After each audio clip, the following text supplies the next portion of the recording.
Dios les bendiga. Familia, ¿cómo amanecieron el día de hoy? Qué duro aire hay aquí, ¿eh? Creo que me tocó nada más lo último del aire de Cosoltepec, de la época, ¿verdad? Me han dicho que hasta se lleva la gente volando, ¿es cierto?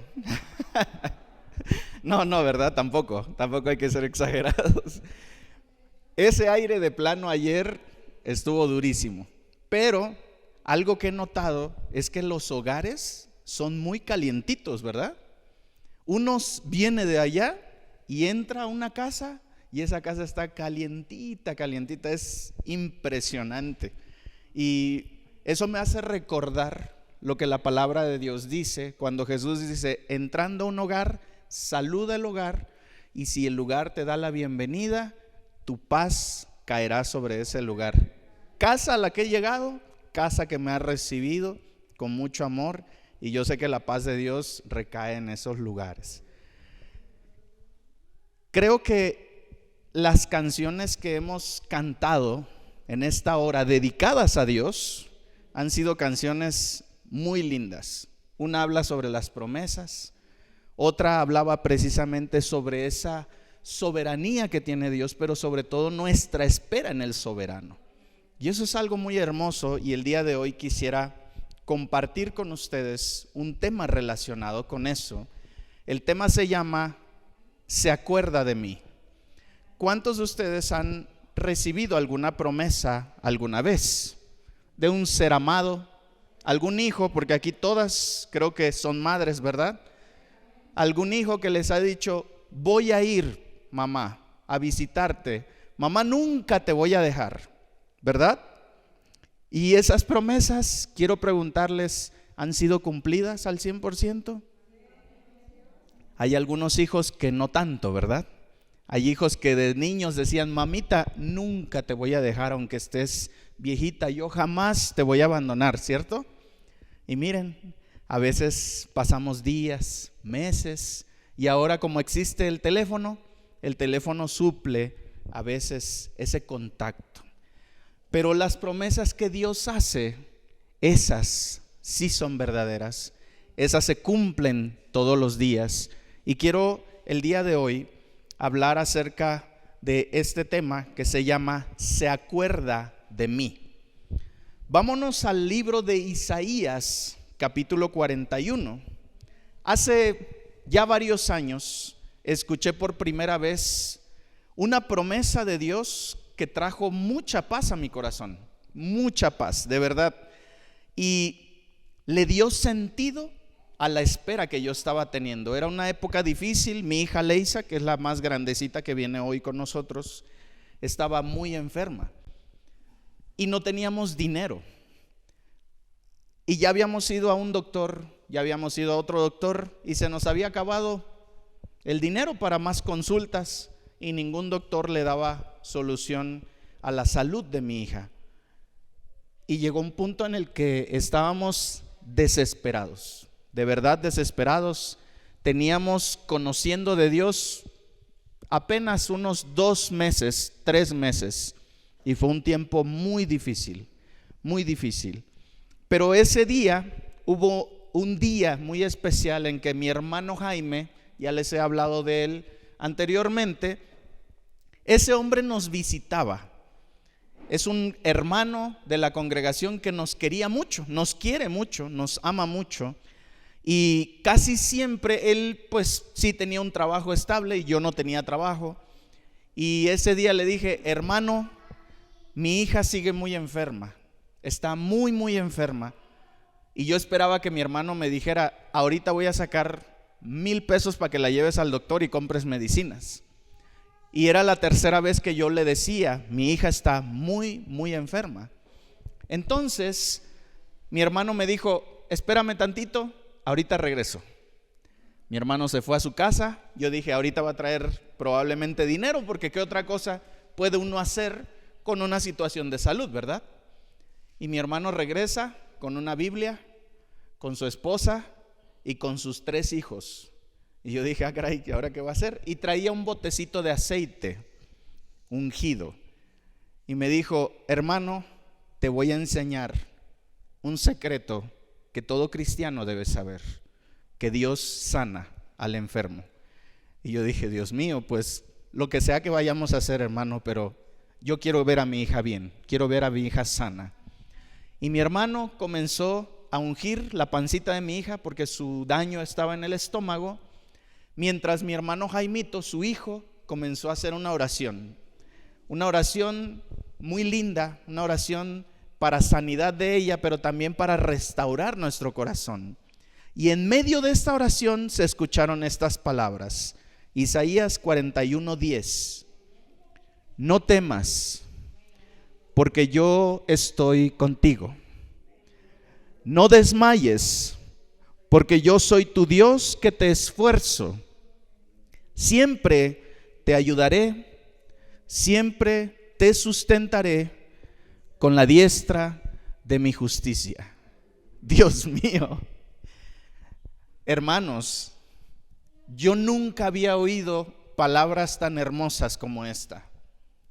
Llevaba yo 3 meses conociendo de la palabra, pero esta palabra fue muy poderosa para mí. Trajo mucha paz a mi corazón. Y es que la palabra de Dios tiene poder.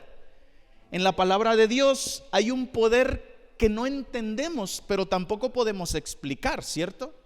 Si yo trato de explicar la fe, ya no tiene mucho sentido, porque la fe tiene que ver con el creer, tiene que ver con algo que está en nosotros y que no es algo que puedas explicar con 1000 palabras. Y eso que sucedió ese día, mi hija, ellos terminaron de orar, yo estaba derramado en llanto, mi esposa igual. Nuestra hija no sanó inmediatamente, pero ¿saben qué sí quedó en esa casa? Paz, porque sabíamos que Él estaba haciendo su parte, Dios estaba haciendo lo suyo.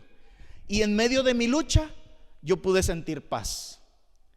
Hermanos, el tema de hoy tiene que ver con esa paz que necesitamos en medio de la lucha.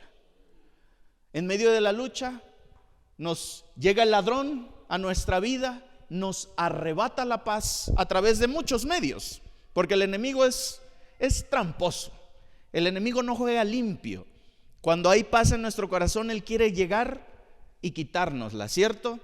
A través de enfermedad, a través de la muerte de algún ser querido, a través de algún bien que se nos quita o que se nos perece. Muchas son las maneras en las que el enemigo nos quiere quitar la paz que Jesucristo nos dio a todos cuando en la cruz del Calvario Él dio sus palabras diciendo: perdónalos, perdónalos, Señor, he terminado la obra. Esa paz es algo que nosotros como cristianos deberíamos abrazar y no permitir que nada nos la quite. Y esto me lleva a pensar, hay muchas historias en la palabra que nos hablan acerca de esa espera, ¿cierto? Quienes han leído a lo largo de la Biblia van a encontrar una cantidad enorme de historias de personajes que esperaron en Dios, aunque no veían, porque Dios no estaba frente a ellos, estaba su palabra dictándoles qué es lo que tenían que hacer. Por ejemplo, Adán y Eva. Cuando Abel muere en manos de su hermano Caín, ¿ustedes creen que no sufrieron Adán y Eva como padres? Por supuesto que sufrieron. ¿Y saben qué es lo más difícil? Pensar que el único hijo bueno que habían tenido ya estaba muerto. Solo quedaba Caín. ¿Ustedes se imaginan la aflicción que ellos vivían? Y quizás decían: Señor, ¿acaso nuestro pecado fue tanto como para ya no ver más bien en esta tierra? Pero ¿qué creen que pasó después? Dios dice que trae un hijo nuevo a la familia de Adán y Eva llamado Set. Y a través de Set, la adoración a Dios volvió a comenzar. Dios es bueno. Él conoce que estamos afligidos. Más adelante, cada uno de los descendientes de Adán y Eva, pensemos por un momento, ¿cuántos años vivían estas personas? Más de 400, 600, 700 años, ¿cierto? Matusalén incluso fue el hombre que más vivió en toda la tierra. Imagínense que a los 30 y tantos años, 40 años, 100 años, ellos todavía no ven un descendiente que busque a Dios. Y yo les quiero preguntar a ustedes, ¿existe familia aún entre ustedes que todavía no cree en Jesús? Probablemente haya muchos, sí, todavía no los hay. Pero quiero decirles algo, estos hombres, aún esperando muchos años para ver un nuevo hijo que adorara a Dios, ese hijo llegó. Porque Dios dijo, toda rodilla se doblará ante el nombre de Jesús. Y cuando nosotros vemos la historia bíblica, todo dirige a ese lugar, a ese momento en el que Jesús va a volver y no va a haber ser humano que no reconozca que la promesa de Dios se está cumpliendo. Es por eso que nosotros no necesitamos ver a Jesús venir del cielo para creer, sino anticipadamente estamos un domingo a las 10 de la mañana oyendo una palabra porque creemos en el que ha dado esa palabra, ¿cierto? Imagínense cuánta gente allá afuera todavía no recibe esta verdad. Cuánta gente todavía sigue creyendo que su vida está bien. Noé fue alguien que esperó mucho. ¿Saben cuántos años esperó Noé para ver lo que Dios le había prometido? 120 años pasó este hombre construyendo un arca, sin que existiera lluvia en la tierra en aquel entonces. La palabra dice que Noé comenzó a construir un arca, ¿cierto? ¿Por instrucción de quién? De Dios. ¿Para qué? Porque dice la palabra que él había de enviar un diluvio que acabaría con toda la tierra, pero que solamente Noé, su esposa, sus 3 hijos y las mujeres de sus 3 hijos sobrevivirían. Imagínense 10 años construyendo el arca. Vas construyendo y dices, esta obra no va a acabar pronto. 20 años construyendo un arca, 30 años, 40, 50, 60, 70, 80, 100 años construyendo el arca, y esa obra parecía nunca terminar, pero sobre todo no había ni una nube que indicara que fuera a llover alguna vez en la tierra. ¿Pero qué pasó? ¿Llovió o no llovió? Llovió. Dios cumplió su promesa. Podemos ver a Abraham, que a los 75 años, fíjense, a los 75 años, Dios lo llama y le dice, deja tu tierra y tu parentela y ve al lugar que yo te he de decir. ¿Qué hizo Abraham? Creyó. Se dirigió en la dirección que Dios le había dado, ¿cierto? Y le dijo, en ti serán benditas todas las naciones de la tierra y serás padre de multitudes. 25 años después, teniendo 99 años, Abraham todavía no tenía hijo. ¿Y qué creen? Su esposa era estéril. No había manera lógica que Dios cumpliera esa promesa. Pero un año después, Abraham estaba recibiendo al hijo de la promesa. Su nombre, Isaac. Y así podemos seguir. Hombres y mujeres de fe. Isaac, cuando Rebeca estaba estéril, él decía, Señor, ¿cómo es posible? No es posible que hasta aquí se rompa el ciclo de la promesa que tú has dado. Y dice la palabra que Isaac lleva a su esposa al monte y oran juntos. Y entonces Dios le dice, no, tu mujer va a tener a tu hijo. Y de ahí nacerá la nación a la cual llamaré mi pueblo. ¿Quién creen que nace de Isaac? Esaú y Jacob. Jacob, que posteriormente sería llamado Israel, de quien nacen los 12 hijos que representan a las tribus de Israel. Todas estas historias nos hablan acerca de la espera. Y pudiéramos hablar también de muchas historias más. ¿Les parece que hablemos de José? ¿Esperó acaso José algo? Esperó muchísimo. Él era el hijo más amado por su padre. Sin embargo, sus 11 hermanos se atrevieron a meterlo a un pozo, amenazándolo de muerte, y lo vendieron como un esclavo. ¿Ustedes creen que José no tuvo que esperar? Por supuesto que José tuvo que esperar. Tuvo que esperar a que su vida valiera la pena. Y mientras él quizás iba con grilletes en las manos, como esclavo dirigiéndose a Egipto, él no sabía lo que iba a pasar. Resulta ser ahora el siervo de un hombre llamado Potifar, ¿cierto? Y estando con Potifar, dice la palabra que Dios estaba con él. Y como Dios estaba con él, todo lo que José hacía prosperaba. ¿Y qué pasó? Esta mujer de Potifar no le gustaba la prosperidad. Ella quería al que prosperaba. Y José no lo permitió. Y por esta traición José entra a la cárcel. Y nuevamente volver a empezar una espera más, ¿verdad? ¿Cuántos de aquí pueden decir, me gusta esperar? Yo creo que no es algo que digamos con gusto. Señor, apúrate, rescátame ya de esta situación, ¿cierto? Eso es lo que decimos en medio de la aflicción. Pero José tuvo que esperar años en la cárcel hasta que aquel hombre se acordó, el copero del rey se acordó que José había interpretado su sueño y le dijo al faraón, yo conozco un hombre que puede interpretar tu sueño. Y José no sabía que ese era el día en el que Dios había de cumplir su promesa. Y José se convierte en el hombre más importante después del faraón en Egipto. Esos son los hombres que podemos así rápidamente recorrer en la Biblia y que esperaron en Dios y que nos dan un hecho de que esperar en Dios vale la pena. Amén. Amén. Podríamos hablar de más historias que la preciada Escritura nos da, pero podemos concluir completamente después de todo esto que vale totalmente la pena esperar en las promesas de Dios. Hay una frase que viene a mi mente cuando pienso en estas historias. Yo no dudo que alguno de estos personajes, si no es que todos, hayan pasado por un momento tan difícil que quizás se preguntaron en algún punto de su dificultad, ¿se acuerda acaso Dios de mí? ¿Se acordará Dios de mí acaso?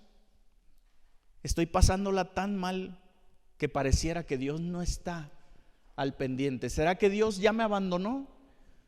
Yo me puedo imaginar a todos estos personajes, quizás, no lo dice la Biblia, pero quizás en algún momento haciéndose esta pregunta en medio de su soledad.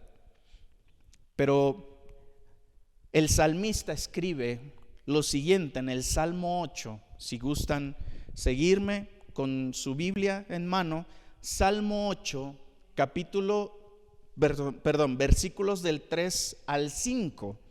El salmista escribe esto y a mí me hace pensar que si él pudo hacerlo, nosotros también tenemos derecho a esto que él hace. Salmos 8 del 3 al 5 dice: cuando veo tus cielos, obra de tus dedos, la luna y las estrellas que tú formaste, digo, ¿qué es el hombre para que tengas de él memoria?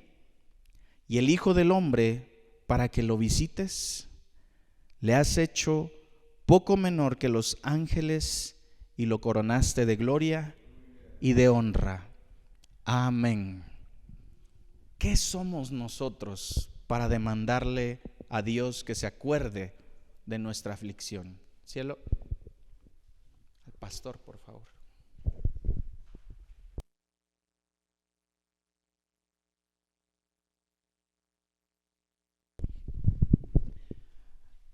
¿Cómo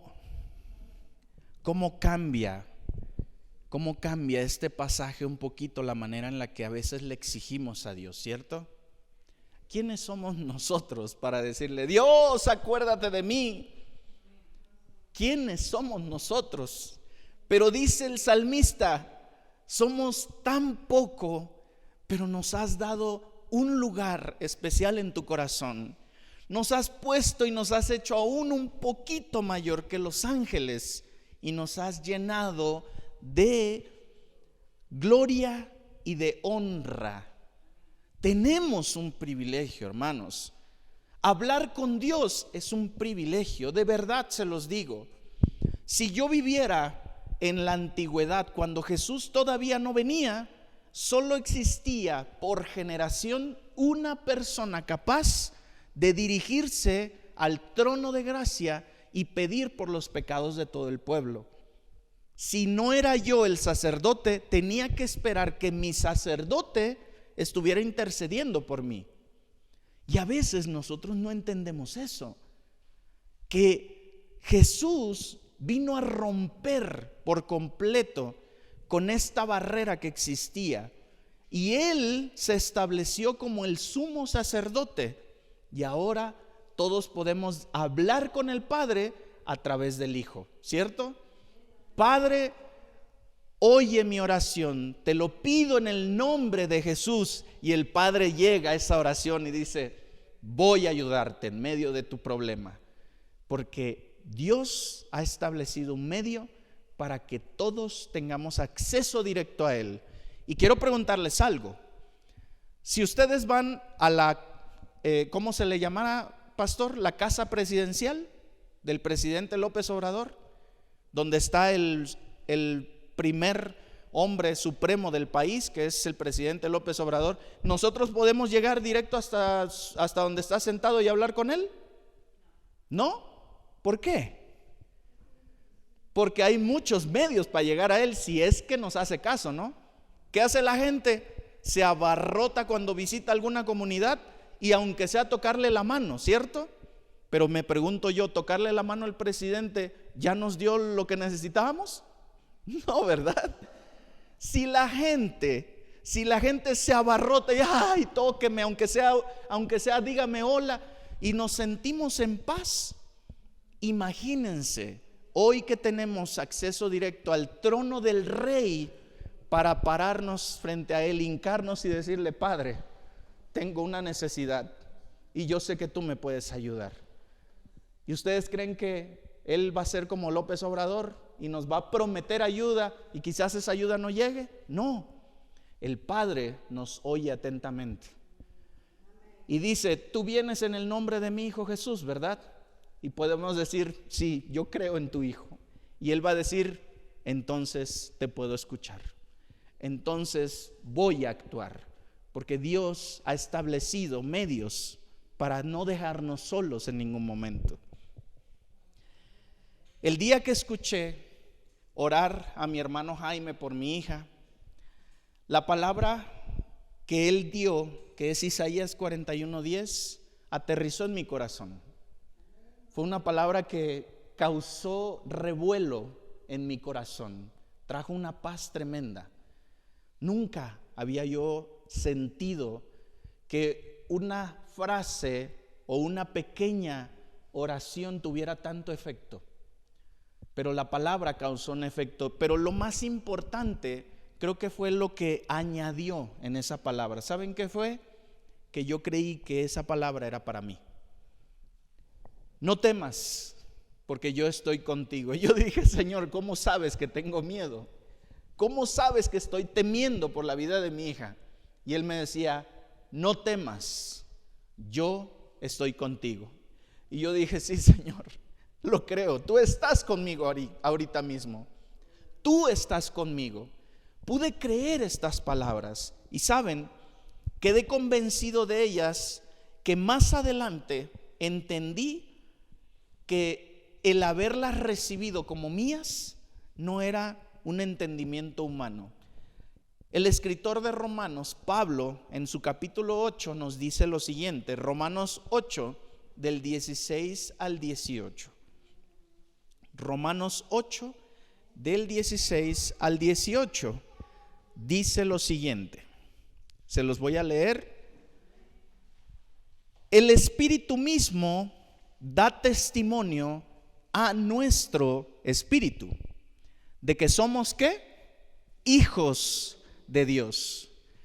Otra vez, el Espíritu mismo da testimonio a nuestro espíritu de que somos hijos de Dios.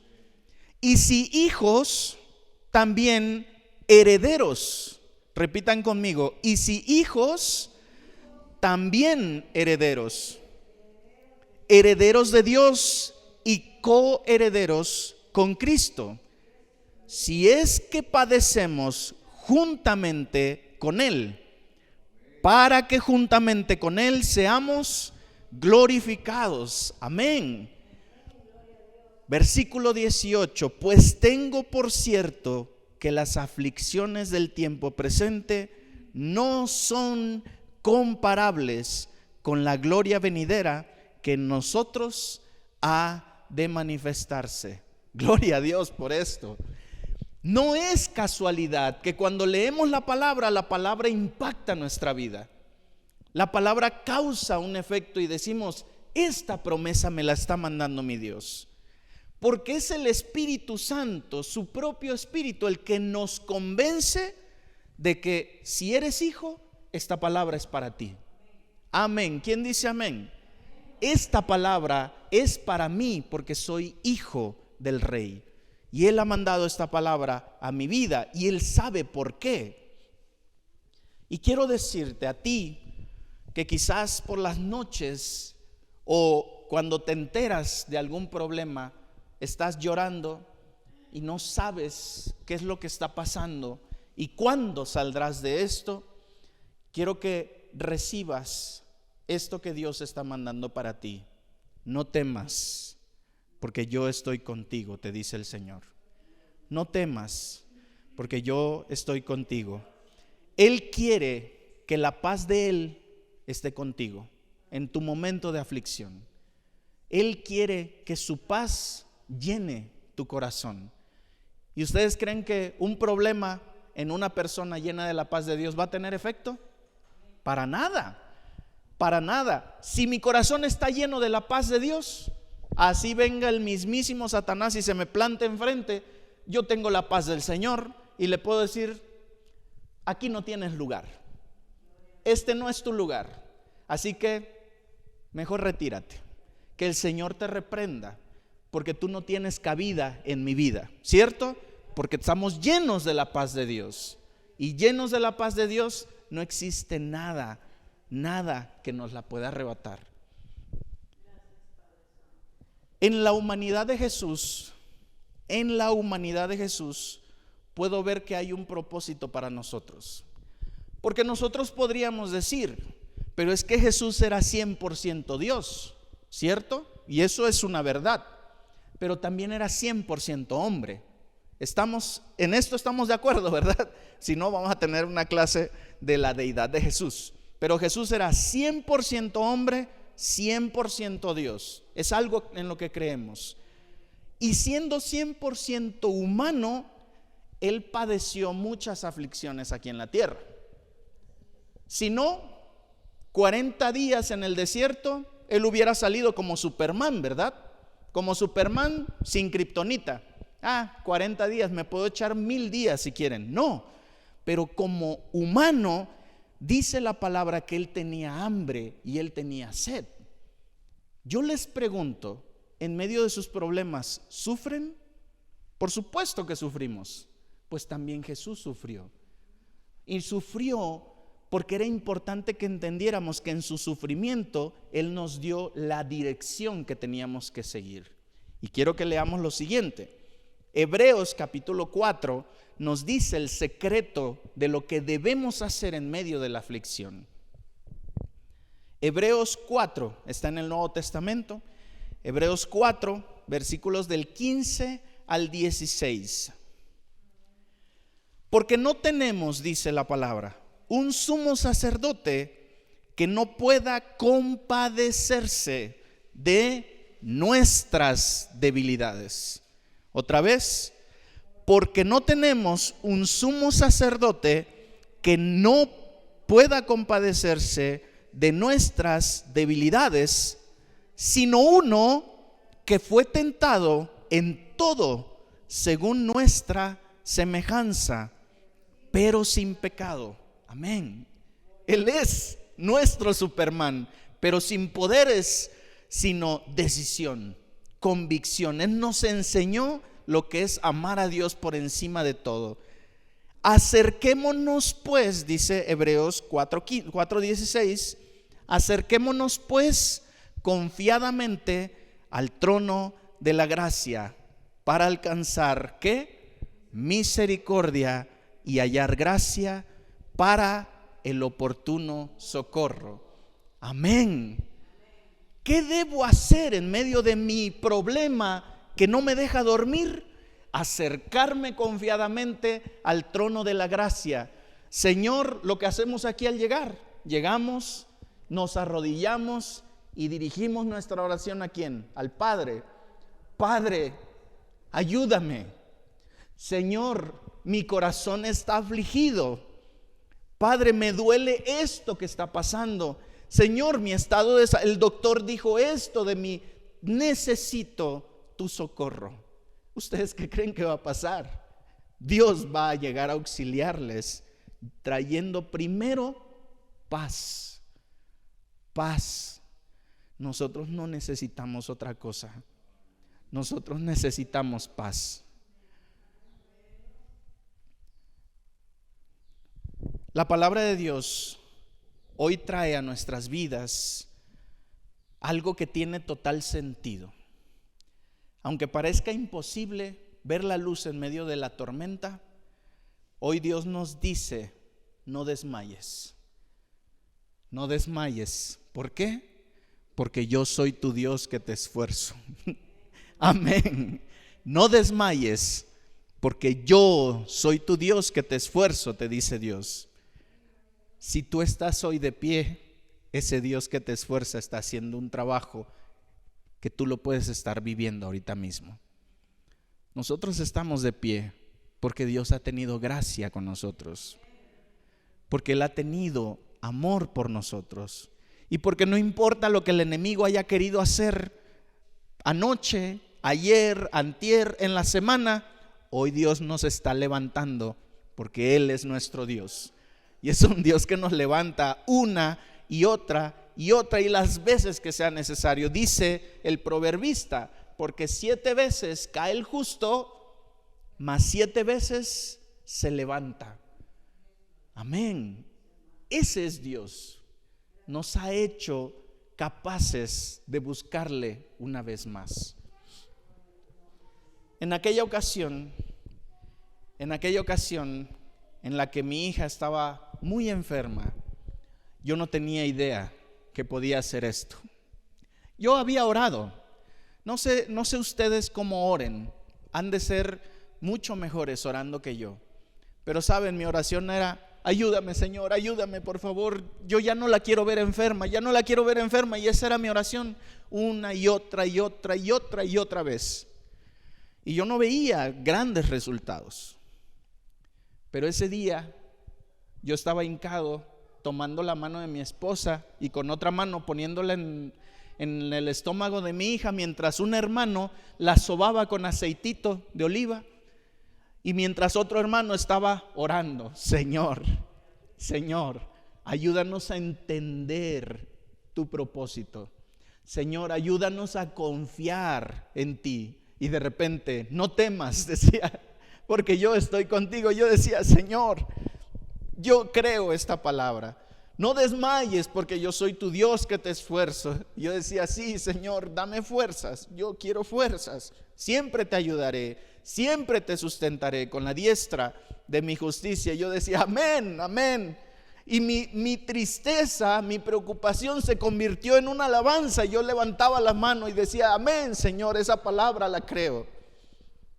Y ese día que mi Dios llenó de paz mi corazón, los días siguientes, incluso en la noche, mi hija seguía un poquito enferma. Y esa noche yo la cargué y me puse a cantar. Ya no me puse a lamentarme. Y comencé a cantar: Dios de milagros, mi Dios de imposibles, mi Dios sanador, poderoso es. Y así hasta que mi hija quedaba dormida. Y yo, ya dormida, decía: gracias, Dios. Y al día siguiente, y en la enfermedad siguiente, y hoy no es que no necesite de mis hermanos, pero ellos me dieron un secreto. Puedes tú acercarte confiadamente al trono de la gracia para alcanzar misericordia y hallar oportuno socorro, porque Dios está disponible para oír a sus hijos afligidos. Eso aprendí ese día. Y saben, con esto estoy por terminar. quiero terminar precisamente con una historia que me cautivó mucho. La escuché recientemente el domingo pasado.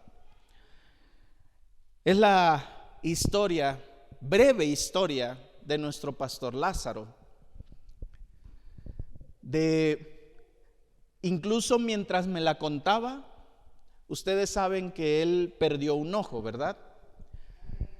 Y yo lo miraba, y él me contaba, y cuando me miraba, yo veía ese brillo en sus ojos, mientras él me contaba su historia. Un hombre al que un día Dios captó su atención en una tarde, mientras encendía un cigarrillo, y encendiendo ese cigarrillo, él tiene una conversación con Dios. El pastor me corregirá si me equivoco en la historia. Y mientras encendía ese cigarrillo, él le decía: Dios, si de verdad existes, yo quiero amanecer mañana, pero nunca más volver a encender un cigarrillo, porque yo no quiero vivir más con esto. Han pasado 65 años, si no me equivoco, pastor, desde el último cigarrillo que encendió en su vida, desde la última navaja que sacó para robarle a una persona. Han pasado 65 años sin necesidad de un cigarrillo más para su vida. Y yo puedo decir, gloria a Dios por eso. No desmayes, porque yo soy tu Dios que te esfuerzo. Y cuando se te dificulte, siempre te ayudaré. Y cuando no puedas más, siempre te sustentaré, le decía el Señor, con la diestra de mi justicia. Él no es más un criminal. Él hoy recibe honores de pastor, de un siervo honorable de Dios. Cuando en esa vida pasada él no se podía ver así jamás, pero hoy puede ver hijos sirviéndole a Dios. Por ahí me añadieron a la historia que él tenía un sueño de pasar sus días con sus hijos de una manera muy diferente. Sin embargo, hoy él es pastor y sus hijos pastorean también. Hoy sirve junto con su familia al reino del Dios Todopoderoso. Sí, Dios se acuerda de nosotros. Dios se acuerda de nosotros. Él no se olvida de ninguna de las promesas que te ha dado. Quiero que recuerdes por un momento, quiero que recuerdes y recordemos un momento tu vida, que Dios te ha prometido, que todavía está pendiente y que tú hoy puedas recordar con confianza, no con tristeza, con confianza: Dios, tú vas a cumplir lo que me prometiste. Tú vas a cumplir lo que me prometiste. Sigo con vida, mis ojos van a ver tu promesa cumplida. Si Dios te prometió que toda tu familia va a estar con Él en su presencia, así va a ser. Así va a ser. Ahora, ¿qué te toca a ti? Haz tu parte. Hijos, Jesús les ama. Hijos, Jesús dio su vida por ustedes. Mamá, no quiero saber nada de eso, no me importa. Yo quiero que tú sepas que tú eres de Cristo.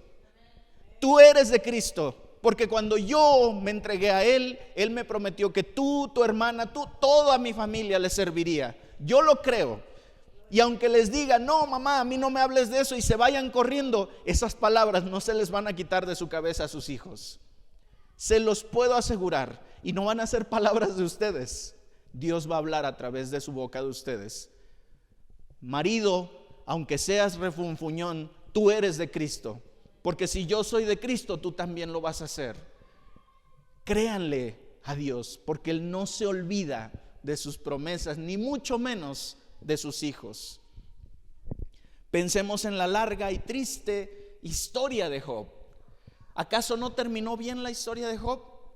Nos enseñó tanto, ¿cierto? Job es testimonio del poder de Dios. Y hoy no podemos decir: pobre Job. Podemos decir: Job pudo ver cara a cara a Dios. Job pudo recibir aún más de lo que se le quitó. Job es un hombre que nos sirve para creer más en Dios. Jesús Estuvo 40 días en un desierto y aún en el Getsemaní. ¿Qué decía? Señor, mi cuerpo sufre, estoy sufriendo en sobremanera, pero quiero que tu voluntad se haga en mi vida. Amén. ¿Quién más? José ya no tenía su túnica. Sus hermanos la habían roto y la habían bañado con sangre de un animal que encontraron en el camino.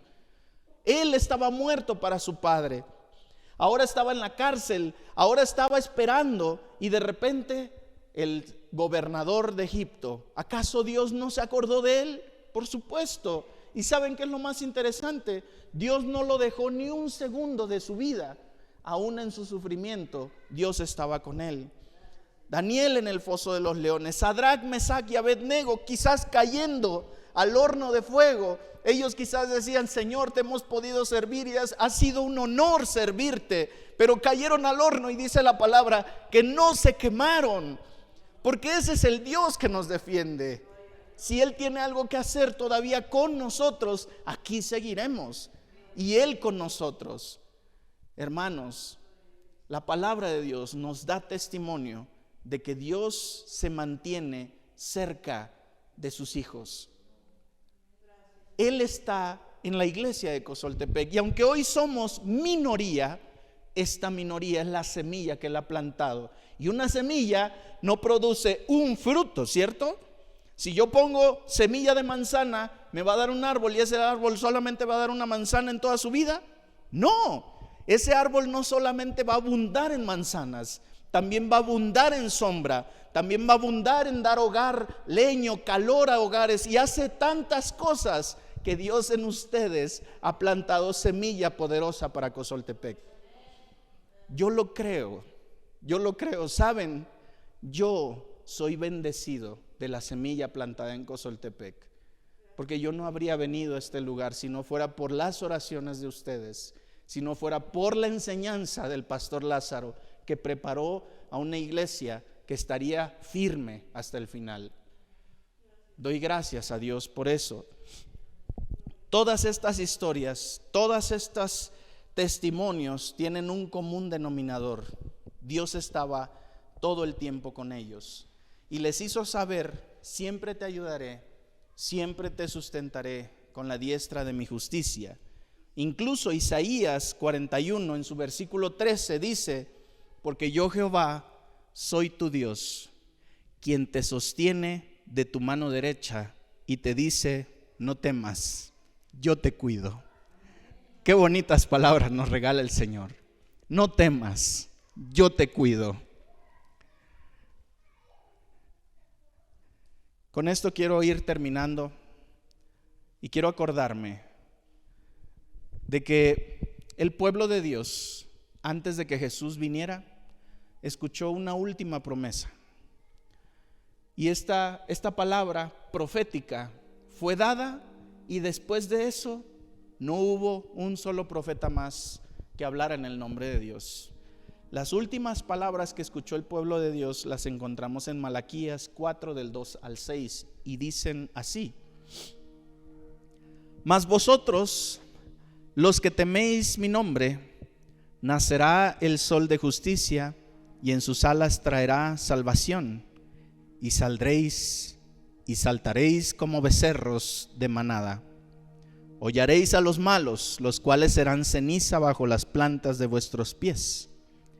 En el día en que yo actúe, ha dicho Jehová de los ejércitos, acordaos de la ley de Moisés mi siervo, al cual encargué en Horeb ordenanzas y leyes para todo Israel. He aquí, yo os envío el profeta Elías, antes que venga el día de Jehová, grande y terrible. Él hará volver el corazón de los padres hacia los hijos, y el corazón de los hijos hacia los padres, no sea que yo venga y hiera la tierra con maldición. Y estas fueron las últimas palabras que escuchó el pueblo. ¿Se imaginan? Después de esto pasaron años sin que un profeta más de Dios se parara en la tierra a dar palabra. Si quieren saber acerca de tristeza, creo que esto es lo más triste que el pueblo de Dios ha vivido. Un abandono total. Pero 450 años después, más tarde, mucho tiempo después de que ningún profeta más hablara, ¿qué creen que sucedió? En Belén apareció una estrella resplandeciente, una estrella que resplandecía en los cielos de Belén, y 3 hombres sabios salían del oriente encaminados y dirigidos por esa estrella, ¿cierto? 3 hombres del oriente, 3 sabios que habían anticipado que una estrella indicaría un día importante en la tierra. Y ese día llegó, y estos hombres iban con un destino incierto, no sabían a dónde iban, pero cada uno de ellos llevaba un regalo especial, porque así tenían que hacerlo. Y cuando llegaron al lugar, estaban encontrándose envuelto en pañales con el Rey, Creador y Soberano de la tierra, nuestro Señor Jesucristo, abrazado por su madre y al lado de su padre José. Y entonces, ¿qué creen? Definitivamente, 450 años después, ellos pudieron decir: Dios se acordó de su promesa. Y no solo se acordó del pueblo de Israel con esa promesa. Cuando Jesús nació, cuando Jesús rompió la maldición, cuando Jesús estableció salvación, cruzando la muerte, acabando con la muerte y resucitando entre los muertos, ¿saben? Él estaba pensando en cada uno de nosotros. Él estaba diciendo: en unos años Jesús Alejandro Romero Zárate me va a conocer. Lázaro va a saber quién soy yo. Su esposa sabrá quién soy yo. Carmen sabrá quién soy yo. Ana María sabrá quién soy yo. Y cada uno de nosotros estábamos en el corazón del Señor cuando Él estaba entregando su vida en la cruz del Calvario. Y yo les puedo decir una cosa: ¿se acuerda Dios de nosotros? Sí, amén. Él se acuerda de nosotros. Dios les bendiga, familia. Que Dios les bendiga. Este es el tema que quería compartir con ustedes. Quisiera terminar con una canción. Espero no sacar muchos gallos. Es una canción que a mí me gusta. Es una canción que me ayuda a cantarle a mi Dios, como cuando le cantaba con Luis Miguel, mi papá a mi mamá. Hoy yo le canto a mi Dios con mucho amor. Y es una canción que dice más o menos así: y creo en ti, Jesús,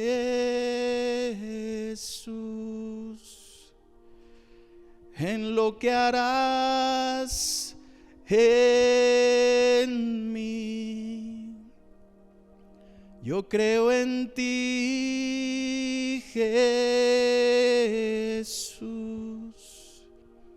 en lo que harás en mí, en mí, en mí.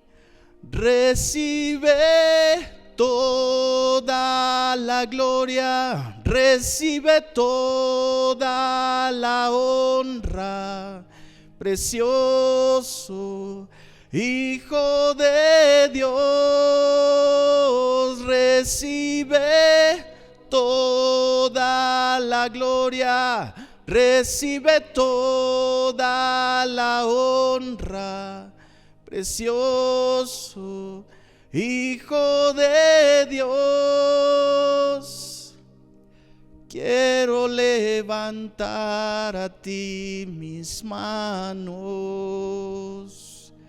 Maravilloso Jesús, milagroso Señor, llena este lugar de tu presencia.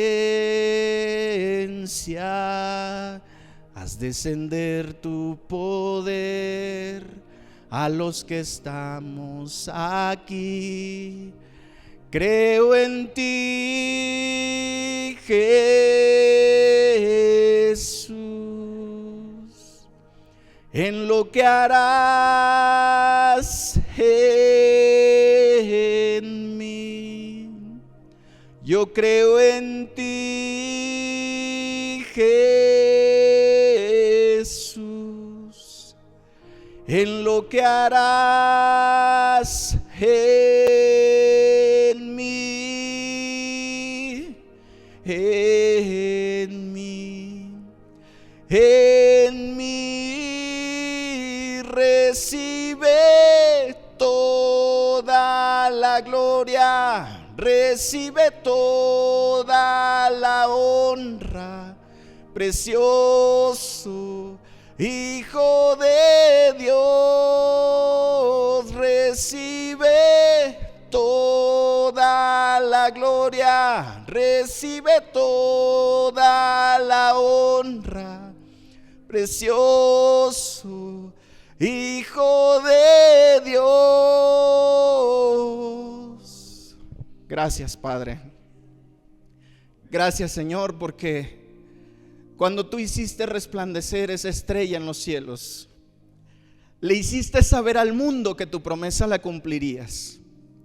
Le hiciste saber al mundo entero: ya estoy aquí y he venido para salvar al mundo entero de la muerte, del pecado, de los errores. Yo vengo a rescatar a los que estaban perdidos. Señor, en esos perdidos estábamos nosotros, porque ninguno de los presentes, Señor, merecíamos ser rescatados. Éramos criminales, éramos gente que no merecía ni siquiera un favor.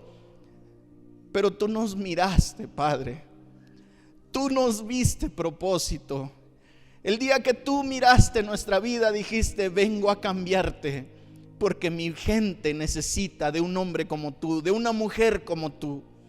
Y aquí estamos, Padre, un pueblo adquirido con sangre en Cozoltepec, que quiere servirte, que quiere predicar tu evangelio, que va a orar por toda esta población. Y no nos cansaremos, Padre, hasta que Jesucristo more en el corazón de cada persona de este lugar y a su alrededor. Padre, porque si tú te has acordado de nosotros, hoy tú te acuerdas de los que están perdidos en Cozoltepec. Y aquí, Señor, se predicará el evangelio y toda rodilla se doblará ante el nombre de Jesús. Señor, gracias, gracias, porque tú has plantado una semilla poderosa en este lugar y veremos el fruto, Señor, y tú te deleitarás en ese fruto. Lo creemos, Padre, y oramos a ti con todo el respeto y el honor que te mereces, en el nombre de nuestro Señor y Salvador Jesucristo. Amén. Amén.